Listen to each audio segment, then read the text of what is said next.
Minisitule y'ebyobulamu ngeri wamu n'ekitongole kya KCCA batongozza sabbiiti y'ebyobuyonjo n'obulamu okulaba nti bannakampala baggwebwako endwadde eziva ku buligo ng'era etongozeddwa mu bitundu by'e Katanga ebisangibwa mu ggombolola y'e Kawempe. Minisita w'ebyobulamu Dr. Ruth Acheng mu kutongoza enteekateeka eno asoosera kusimba miti ku myala egyetoolodde ekitundu kino ng'akamu ku bubonero obulaga okukuuma obutonde bw'ensi.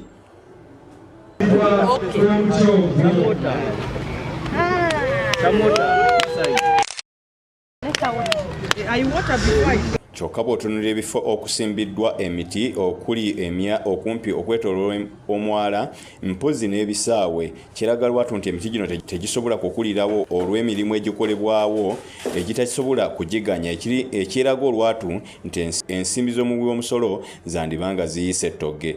Omuteesiteesi omukulu mu minisitule y'ebyobulamu Dr. Diana Atwine asabye abantu okwewala endwadde eziva ku buligo n'obukyafu.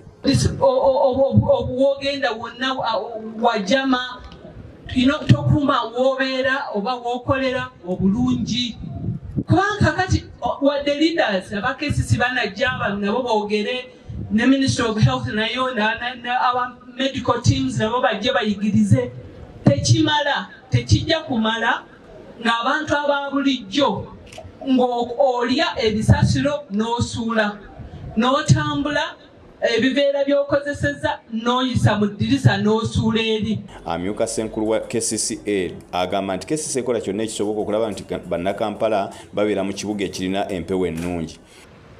This is an opportunity to remind us of the basic things, chiefly that health is wealth and that sanitation is the John the Baptist of good health.